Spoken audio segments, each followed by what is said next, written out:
आज हम बात करेंगे कि देश में जीएसटी के संग्रह को लेकर जो चिंताएं थी, यानी कि राजस्व में जो कमी हुई और उसके चलते केंद्र और राज्यों के बीच जो राजस्व की कमी आई है, उसमें कैसे उसके हिस्से को पूरा किया जाए, और उसको लेकर जीएसटी काउंसिल की 41वीं बैठक में इस पर चर्चा हुई और जिसमें केंद्र की ओर से राज्यों को 2 विकल्पों की देने की बात कही गई है और कहा जा रहा है कि ये विकल्प राज्यों को चूज करने हैं, ऑप्ट करने हैं कि वो किस विकल्प के साथ जाना चाहते हैं। और ओवरऑल अगर कहा जाए, जीएसटी संग्रह में बीते वर्ष में 2.35 लाख करोड़ रुपए की कमी है, जिसके चलते राज्यों की स्थिति खास कमजोर हो रही है। तो समझेंगे कि असल में जीएसटी काउंसिल के पास क्या विकल्प हैं और जो ऑप्शंस दिए गए हैं राज्यों को, वो 2 विकल्प हैं क्या, और उन दोनों विकल्पों में से कौन सा विकल्प ज्यादा बेहतर राज्यों के नजरिए से है, लेकिन इसकी चुनौतियां क्या है, और इसे समझाएंगे हमारे 3 बेहद खास मेहमान। हमारे साथ मौजूद हैं S C. Tripathi sir, former principal secretary finance, Uttar Pradesh government में रहे हैं आप सर, बहुत बहुत स्वागत है आपका। हमारे साथ डॉक्टर अरविंद विरमानी है, former adviser government of India और एग्रो फाउंडेशन से जुड़े हुए हैं सर, चेयरमैन सर, बहुत बहुत स्वागत है आपका। गर्ग साहब हैं, टैक्स एक्सपर्ट हमारे साथ। सुनील जी, बहुत बहुत स्वागत है आपका भी। शुरुआत में गर्ग साहब आपसे करना चाहूंगा, क्योंकि जब भी टैक्स का मामला आता है आंकड़ों की थोड़ी नंबर्स काफी इंपॉर्टेंट हो जाते हैं। क्यों जीएसटी संग्रह को लेकर राज्य इतने चिंतित हैं और क्यों सेंटर को राज्यों को कलेक्शन या फिर कंपनसेशन को लेकर 2 विकल्प देने पड़ रहे हैं? देखिए कविंदर जी, हमारे यहाँ पर जो टैक्स का कलेक्शन था उसमें यूनियन लिस्ट में उसको दिया गया है। स्टेट्स को कुछ टैक्स लगाने की पावर थी, सेंटर को कुछ टैक्स लगाने की पावर थी। जैसे income tax, excise centre collect किया करता था, सेल्स टैक्स स्टेट्स टैक्स किया करती थी। जब वन नेशन वन टैक्स की बात आई 2017 में, तो अमेंडमेंट लेकर आए थे कि पूरे देश में एक ही टैक्स होगा। तो बहुत सारे स्टेट्स ने उस टाइम में ऑब्जेक्शन किया था, और विशेषकर जो मैन्युफैक्चरिंग स्टेट थे, क्योंकि अब जो जीएसटी की अवधारणा थी वो कंजप्शन पे लगता था, यानी जो मैन्युफैक्चरिंग है उनको लॉस था और कंज्यूमिंग स्टेट्स को फायदा था। तो एक फार्मूला डेवलप किया गया। उनको ये नुकसान था कि अब इतने सारे स्टेट्स को छोड़ रहे हैं, इतने सारे टैक्सेस को छोड़ रहे हैं, तो हमें उसका कंपनसेशन कैसे मिलेगा। तो सरकार ने 5 साल तक एक गारंटी दी थी कि 2017 से 2022 तक हम 14% की ग्रोथ के साथ आपको कंपनसेशन देंगे, और उसके लिए कंपनसेशन सेस लगाया गया था। जो नॉर्मल टैक्स 28% है, जैसे सिन गुड्स पर, कारों पर, टोबैको पर, ये टैक्स लगाकर उसको कंपनसेशन सेस देने की एक गारंटी सरकार ने दी थी। अब हुआ क्या, 2017 के बाद ही जब से जीएसटी आया है, अगर हम टारगेटेड कलेक्शन देखते हैं या प्रोजेक्टेड कलेक्शन देखते हैं और जो रिसीव हुआ एक्चुअल में, उसमें फर्क है। जैसे 18-19 का डाटा मैं आपको बताता हूँ, 7,44,000 करोड़ की कलेक्शन सेंटर की, स्टेट शेयर नहीं, ये प्रोजेक्शन किया गया था, और एक्चुअल कलेक्शन आया था 6,63,000 करोड़, यानी 1 लाख करोड़ का डाउनफॉल था। 19-20 में भी क्योंकि इकोनॉमिक एक्टिविटी स्लो डाउन रही, फिर 1.5 लाख का केवल सेंटर शेयर में कलेक्शन में शॉर्टफॉल था। तो 2 तरह के शॉर्टफॉल हैं। एक शॉर्टफॉल ये है कि जो हम जो प्रोजेक्टेड कर रहे हैं उसमें कलेक्शन में कमी है, और दूसरा जो 14% की ग्रोथ हमने प्रोजेक्ट की थी या स्टेट्स को जो कंपनसेशन देना था उसमें कमी की बात थी। 19-20 में सेंटर ने 1,65,000 करोड़ की कंपनसेशन सेस दिया भी है स्टेट्स को, ऐसी बात नहीं दिया। लेकिन जब से कोरोना आया है अब सिचुएशन बड़ी खराब हो गई। ये प्रोजेक्शन किया जा रहा है कि इस साल यानी फाइनेंशियल ईयर 20-21 में कोई 3 लाख करोड़ की कलेक्शन या कंपनसेशन कम आएगा, और 65,000 का तो हम एडजस्ट कर लेंगे तो 2,35,000 करोड़ की फिगर आती है, वो जो बार बार जिक्र आ रही है। लेकिन वित्त मंत्री जी ने कहा है कि ये 2 कारणों से हो रहा है। एक तो कोविड के कारण से हो रहा है, और एक जो कंपनसेशन जो हमें जो स्लो डाउन है पिछले 2-3 सालों से उसके कारण से हो रहा है। तो 2 फिगर सरकार ने निकाली कि 97,000 करोड़ जो है that is due to this compensation के कारण, और बाकी जो है वो दूसरे कारणों से है। तो सरकार ने 2 विकल्प दिए हैं स्टेट्स को। पहला विकल्प ये दिया है कि आप 97,000 करोड़ जो कि जीएसटी काउंसिल के हिसाब से या जीएसटी कंपनसेशन एक्ट के हिसाब से बनता है, आप वो ले लीजिए। रिजर्व बैंक ऑफ इंडिया की विंडो के थ्रू हम आपको उसको फाइनेंस करवा देते हैं। अगर आप 2,35,000 करोड़ आप लेना चाहते हैं तो फिर आप खुद बोरो कर लीजिए। 97,000 करोड़ का ब्याज ये और जो उसका अमाउंट है उसकी रीपेमेंट कैसे होगी। तो सरकार ने कहा कि हम जो कंपनसेशन 5 साल के लिए हमने लगाया था हम उसको आगे बढ़ा देंगे और आप उसमें से ले लीजिए। अब झगड़ा कहां चल रहा है, झगड़ा ये है कि स्टेट्स कहती है कि हम क्यों बोरो करें, सेंट्रल क्यों नहीं बोरो करता। तो सरकार ने कहा है, सेंट्रल गवर्नमेंट ने, कि हम आपको FRBM एक्ट में 0.5% की छूट दे रहे हैं, आप बोरो कर लीजिए। तो प्रॉब्लम बस एक है, जो पॉइंट ऑफ कंटेंशन है कि बोरो कौन करे। हाँ, अगर आप 2,35,000 करोड़ पूरा बोरो करेंगे तो सरकार ने कहा कि उसका ब्याज हम नहीं देंगे, वो स्टेट गवर्नमेंट को खुद ही सहन करना पड़ेगा, वहन करना पड़ेगा। तो सारा कंटेंशन इस बात को लेके है कि whether central government as a sovereign guarantor उस लोगों को लेकर उठाए या स्टेट गवर्नमेंट को खुद बोरो करना है। ओके विरमानी सर, क्या इस वक्त कोई और ऑप्शन दिखता है? जीएसटी के जो रूल्स जो फ्रेम किए गए थे और जो सेंटर ने ऑप्शन दिए हैं दोनों, उस नजरिए से क्यों स्टेट, जैसा कि कहा गर्ग साहब ने कि वो चाहते हैं कि सेंटर बारो करे जबकि स्टेट बारो ना करे?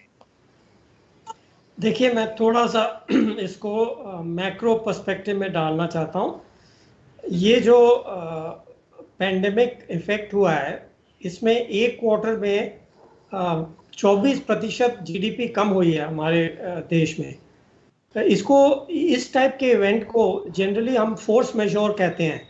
तो ये जूरिस्प्रूडेंस में है कि अगर कॉन्ट्रैक्ट्स हों, प्राइवेट कॉन्ट्रैक्ट्स जनरली लोग बात करते हैं, बट कॉन्ट्रैक्ट्स हों, उसका ये इतना एक्सेप्शनल इवेंट है कि टोटली अनप्रेडिक्टेबल था। तो इसमें कोई शक नहीं है। अगर हम पुराना वो जो ग्लोबल फाइनेंशियल क्राइसिस को देखें तो जीडीपी 0 पॉजिटिव थी, +3%। तो इतनी गिरी थी पर वो नेगेटिव नहीं हुई। अब ना तो खाली नेगेटिव हुई है, वो -24% हो गई है। तो क्लियरली कोई इसमें डाउट नहीं है कि this is an unprecedented event, जिसको once in a century, like the great depression या कोई वर्ल्ड वॉर 2, उस टाइप का इवेंट है। तो पहली चीज़ तो ये है। तो ऑफ कोर्स इसके बाद आता है तो ये principle of jurisprudence private contracts में अप्लाई कर सकता है और इसमें झगड़े भी होंगे शायद। पर क्वेश्चन अब आता है कि ये कॉन्स्टिट्यूशनल अमेंडमेंट थी, जैसे गर्ग साहब ने बोला कि जीएसटी बनाने के लिए एक बहुत भारी कॉन्स्टिट्यूशनल अमेंडमेंट की है। That is not also light event, मतलब is not an ordinary contract. तो इस प्रिंसिपल को अब अगर देखें तो वो 14% ऑब्वियसली जब लोगों ने देखा था तो जो 2-3 चीज़ें जो गर्ग साहब ने बताई हैं, बट ऑल्सो कि अगर कोई अनप्रेसिडेंटेड इवेंट हो जिससे थोड़ी बहुत 3-4% जीडीपी कम ज़्यादा हो तो ठीक है, सेंटर उसको बना देगा। तो इशू ये है कि इस टाइप की सिचुएशन में क्या हल होना चाहिए। तो that is kind of a new thing. So I would not say कि भाई simple principle from the past can apply. It affects जो revenues हैं 24% अगर गिरे तो सब revenues गिरी हैं। ये नहीं है जीएसटी गिरा है, इनकम टैक्स गिरे हैं, आप जो भी सोच लीजिए। अगर ये कॉन्स्टिट्यूशनल अमेंडमेंट नहीं होती तब भी गिरना था। तो दो क्वेश्चन इसमें आते हैं। एक तो इकोनॉमिक पर्सपेक्टिव से क्या बेस्ट है, और दूसरा पॉलिटिकल सेंटर स्टेट टाइप की इश्यूज के क्या। मैं अभी यहाँ रोक देता हूँ, फिर आगे आफ्टर द त्रिपाठी साहब views we can take up.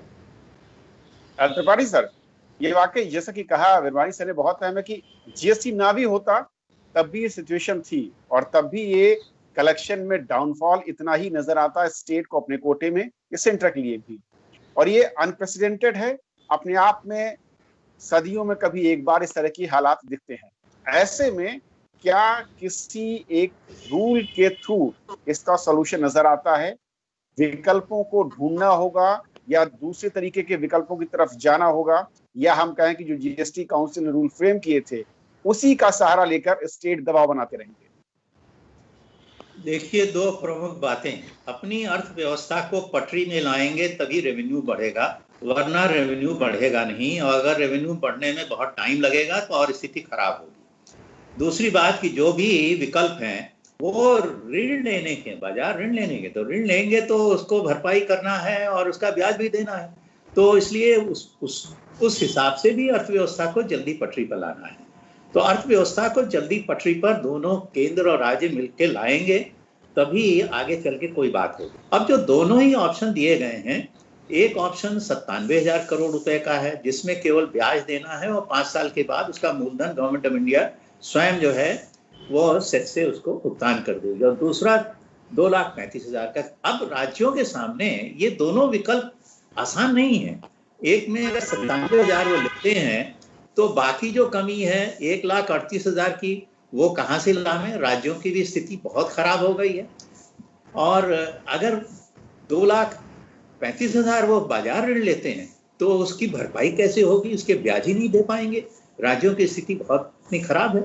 तो ये दोनों विकल्प राज्य के लिए कोई आसान नहीं है, लेकिन मैं ये समझता हूं कि इन दोनों के बीच का रास्ता होना चाहिए।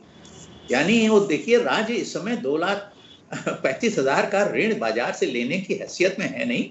बाजार में उथल पुथल हो जाएगी और राज्यों में अलग अलग रेट होगी, एक रेट पर भी नहीं मिलेगा, क्योंकि सभी राज्यों की क्रेडिट रेटिंग एक समान नहीं है। केंद्र को ज्यादा इसमें करना पड़ेगा, लेकिन केंद्र स्वयं 7.5 लाख से बढ़ा करके 12-13 लाख का ऋण ले रहा है, तो केंद्र की भी स्थिति बहुत खराब है। कितना केंद्र ले लेगा? तो इसमें बीच का हल ये हो सकता है कि 97,000 तो इस तरीके से रिजर्व बैंक से जो स्पेशल विंडो क्रिएट करके राज्यों को ऋण दिया जा रहा हो दिया जाए, और बाकी 1,38,000 का धीरे धीरे, अगर पूरा नहीं इस साल दे सकता है केंद्र, तो 2 साल में इसको स्वयं ऋण अपना बढ़ा करके राज्यों को भरपाई करे, क्योंकि स्थिति दोनों की खराब है। और राज्य के सामने ऋण लेने के अवसर जो हैं वो केंद्र के सामने ज्यादा होते हैं, राज्य के सामने कम होते हैं। तो ये दोनों को मिलकर करना पड़ेगा, और ये समस्या दोनों मिलकर अगर करेंगे तभी समाधान होगा। और राज्य केंद्र समझे कि हम अपनी वित्तीय स्थिति ठीक रखें तो उससे व्यवस्था ठीक हो जाएगी, तो नहीं होगी, क्योंकि बहुत से काम तो राज्य में ही होते हैं। राज्य में थोड़े दिनों में अगर ऐसी स्थिति रही तो लोगों के पास सैलरी देने का पैसा नहीं होगा, तो बहुत एक विकट समस्या हो जाएगी। तो उसको भी देखना है। ओके गर्ग साहब, क्योंकि ऐसा लगता है कि सब कुछ जो जीएसटी के नियम हैं उससे बंधे हुए हैं, और इसी के चलते जो टैक्स कलेक्शन में कमी है या फिर रेवेन्यू जो डाउनफॉल है वो चिंता का कारण है। लेकिन जो एक बहुत ही मेजर पॉइंट है कि अगर हालात सामान्य नहीं है, और ऐसे हालात जो कि दशकों सदियों के बाद एक बार नजर आ रहे हों, वहां पर क्या कोई भी कॉन्ट्रैक्ट या कोई भी नियम या शर्त उसी तरीके से हूबहू लागू होती नजर आएगी, या फिर जैसा कि कहा त्रिपाठी साहब ने कि हमें कुछ नए विकल्पों की तरफ बढ़ना होगा, क्योंकि कमोबेश हालात चाहे वो सेंटर के हों या स्टेट के हों एक ही तरह के हैं। बिल्कुल आपने सही कहा कविंदर जी। मैं त्रिपाठी साहब की बात को ही आगे बढ़ाता हूँ। आज का ही डाटा है कि जो हमारा फिस्कल डेफिसिट 3.5 था, यानी 8 लाख करोड़ का डेफिसिट तो क्वार्टर जून तक हो चुका है। यानी साल के आते आते मुझे लगता है कि फिस्कल डेफिसिट सारे बैरियर क्रॉस कर जाएगा सेंट्रल गवर्नमेंट के लिए भी, और हो सकता है कि 5-6% को भी क्रॉस कर जाए, क्योंकि हम 3-3.5% का फिस्कल डेफिसिट तो भी पूरा कर चुके जून क्वार्टर 3 महीने में। तो एक बात तो ये, तो unprecedented situation needs unprecedented solution also. तो ऐसा कोई स्टेट्समैन चाहिए कि जो सेंट्रल और स्टेट्स दोनों को इस तरह से बैठना पड़ेगा कि जीएसटी काउंसिल की जब तक आज तक की जितनी मीटिंग्स हुई हैं उसमें कंसेंसस बनाए हमेशा। तो इसमें पॉलिटिक्स ना होकर अगर कंसेंसस से बढ़ा जाए, क्योंकि बिल्कुल सही कहा त्रिपाठी साहब ने कि स्टेट गवर्नमेंट को पैसा ब्याज पे मिलना इतना आसान काम नहीं है, और रेट ऑफ इंटरेस्ट बड़ा हाई होता है। लेकिन समस्या ये है कि अगर सेंट्रल गवर्नमेंट बोरो करना शुरू कर देगी तो उनकी यील्ड ऑन सिक्योरिटीज वो अपने आप में कम हो जाएगी, रेटिंग अपने आप में कम हो जाएगी, तो जो इन्वेस्टर्स आ रहे हैं उनके लिए बड़ा इफेक्ट होगा। तो इसका मिल बैठकर एक सॉल्यूशन निकालना पड़ेगा सेंट्रल को भी और स्टेट को भी, और बर्डन कहीं भी ना पड़े। और क्योंकि रेवेन्यू तो आ नहीं रहे हैं, तो किसी भी तरीके से इकोनॉमी को हो सकता है डिमोनेटाइजेशन की तरफ हम आगे बढ़ जाएं, जहाँ डिमोनेटाइजेशन असेट्स की हम बात कर रहा हूं मैं, या जो लिक्विडेशन होना है या प्राइवेटाइजेशन होना है उसकी तरफ हम आगे बढ़े। कहीं कहीं से हमको एक ऐसा सोर्स लाना पड़ेगा रेवेन्यू का, ताकि फिस्कल डेफिसिट भी ठीक रहे और कम से कम जो जरूरी खर्चे हैं और वेलफेयर स्कीम वो चलती रहे। लेकिन गर्ग साहब थोड़ा सा मैं और समझना चाहूंगा, क्योंकि जिस तरीके के हालात ये लॉकडाउन तक थे और जब अनलॉकडाउन के थ्रू हम वापस सब कुछ ओपन कर चुके हैं और नॉर्मलसी की तरफ बिजनेस बढ़ता हुआ दिख रहा है, तो इसकी भी एक उम्मीद दिखती है। वो क्या आंकड़े इशारा कर रहे हैं कि वापस लौटने के साथ ये जो कलेक्शन में डाउनफॉल था बहुत ज्यादा, इसमें इंप्रूवमेंट होगा और धीरे धीरे स्थितियां सामान्य की ओर लौट सकती हैं। कुछ वेट कर सकते हैं अगर हम इस कंपनसेशन को थोड़े दिन तक होल्ड कर पाते हैं या वेट कर पाए स्टेट। देखिए कविंदर जी, जो हालात चल रहे हैं, अगर आप जीएसटी कलेक्शन का डाटा ही आप देखते हैं तो 90,000 करोड़ की कलेक्शन हुई थी जून में, लेकिन जुलाई आते आते फिर वो घट गई, 80,000 करोड़ पर आ गई है। जबकि हमारी जो प्रोजेक्टेड कलेक्शन थी वो 1,15,000 करोड़ के आसपास थी। हर महीने हम 25-30 हज़ार करोड़ जीएसटी में लूज कर रहे हैं। ऐसे इनकम टैक्स की हमारी कलेक्शन जो 11 लाख करोड़ हम प्रोजेक्ट कर रहे हैं पूरे साल की, मुझे लगता है कि उसमें 2-2.5 लाख करोड़ का रेवेन्यू फॉल होगा ही होगा, और खर्चे आपके बढ़ रहे हैं। तो अब ये सिचुएशन अनप्रेसिडेंट है, और मुझे नहीं लगता, क्योंकि कोरोना जो हमने सोचा था शुरू में उससे थोड़ा लंबा जा रहा है। अब ऑलमोस्ट 6 महीने हो गए। अगर 3 महीने का पीरियड होता तो वी शेप रिकवरी की हम जो बात कर रहे थे कि जैसे ही अब खुलेगा वी रिकवरी होगी, पर वी शेप रिकवरी के चांस अभी नजर नहीं आते हैं। मुझे लगता है कि फर्स्ट क्वार्टर ऑफ 21 में जाकर कहीं हम रिकवर करना शुरू करेंगे। अभी तो हम इसको गैप को पूरा कर लें, यही बहुत बड़ी उपलब्धि होगी हमारे लिए। विरवानी सर, क्या लॉकडाउन कुछ मदद करता हुआ नजर आ रहा है या मदद कर सकता है? आने वाले कुछ महीनों में इसका इम्पैक्ट हम देखेंगे जीएसटी कलेक्शन में, और स्थितियां थोड़ी सी सामान होते ही ये जो संकट है इसमें थोड़ी सी मदद मिलेगी इसे सॉल्व करने में?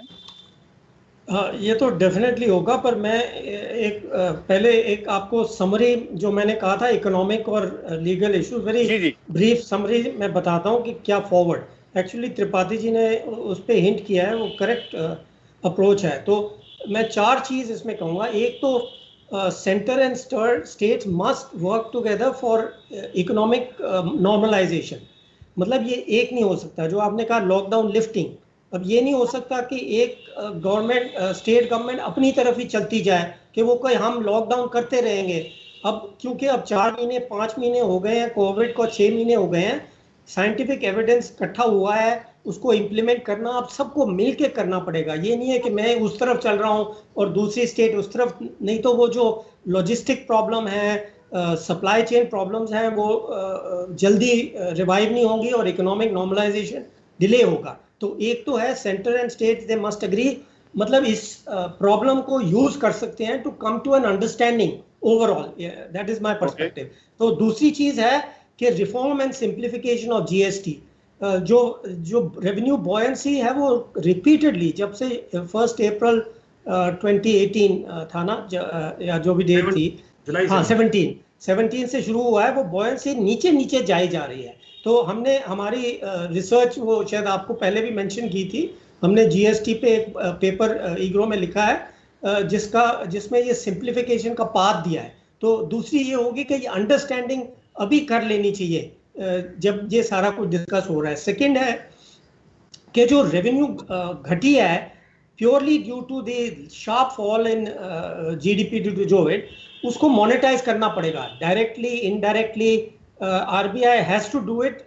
और तीसरा चीज है कि ये शेयरिंग, जिस पे हम अभी फोकस किया है और सबने बताया है, तो डेफिनेटली आई थिंक जिस तरह मैं इसको देखता हूँ कि sharing of pain, you know, so obviously we will have to see capacity. जो बहुत पुअरर स्टेट्स हैं उनकी कैपेसिटी कम है, उसमें सेंटर में ने ज़्यादा भाग लेना पड़ेगा। जो बेटर ऑफ स्टेट्स हैं, जो अभी भी इतनी बुरी तरह अफेक्ट नहीं हुई हैं, उनको ज़्यादा शेयर करना पड़ेगा। तो बेसिकली अगर ये 4 प्रिंसिपल अग्री करके मूव करें तो details I think can be worked out, and other participants have given you कि क्या किस टाइप का अप्रोच चाहिए। लेकिन विरमानी सर, जो शेयरिंग ऑफ पेन आप जो कह रहे हैं, क्या स्टेट या सेंटर इस वक्त इस हालत में है कि वो उस पेन को शेयर कर पाए, और किस लिमिट तक, किस थ्रेशोल्ड तक वो कर पाएंगे? देखिए, वो तो डिवीजन मैंने बोला है कि एक तो है जो और ये बहुत मुश्किल नहीं है, हमें बॉयंसीज ऑफ टैक्सेस पता है, हमें पता है कि ये -20, अगर आप बेस ले लीजिए 2 या 3% जीडीपी ग्रोथ, पिछले साल 4.4 से 5% थी, उसको थोड़ा घटा के बेस लें आप, तो यू कैन मेजर कि कितना रेवेन्यू शॉर्टफॉल हुआ है कंपेयर टू दैट बेस। तो ये मोनेटाइज करना चाहिए। जो बाकी लोगों का एक्सपेंडिचर है that is a choice, state भी अपनी चॉइस ले रही है कि कितनी में एक्सपेंडिचर बढ़ाऊं कम करूं, स्टेट्स भी कर रही हैं, तो वो इनकी रिस्पॉन्सिबिलिटी रहती है। तो जो बिल्कुल एक्ट ऑफ गॉड की बात हुई थी, राइट, तो वो हम आइसोलेट करके वो मोनेटाइज करना पड़ेगा। इकोनॉमिक सेज के अगर उसको बोरो करने की कोशिश करो तो सारी इकोनॉमी डिसरप्ट हो सकती है। तो इकोनॉमिक पर्सपेक्टिव में उसमें दे रहा था कि वो मोनेटाइज करनी पड़ेगी। बाकी जो रिमेनिंग पार्ट है उसमें क्लियरली अगर हम पेन की बात कर रहे हैं तो you have to see the capacity of the states and कितना अफेक्ट हुआ है। जैसे माइग्रेंट्स की बात आती है तो it's not just a question of migrants, question ये है कि कितनी बुरी तरह वो स्टेट के लोग इफेक्ट हुए हैं, उसको सारा कुछ मिला के ये शेयरिंग ऑफ पेन आइडिया आएगा ना। It's basically following up in a way. Tripathi साहब शायद इस पे ज्यादा और बताएंगे, पर it's the same idea. Sharing तब होगा जब पहले हम शेयरिंग कंसर्न करें कि अर्थव्यवस्था हमारी पटरी से उतर गई है, उसको हमें वापस लाना है।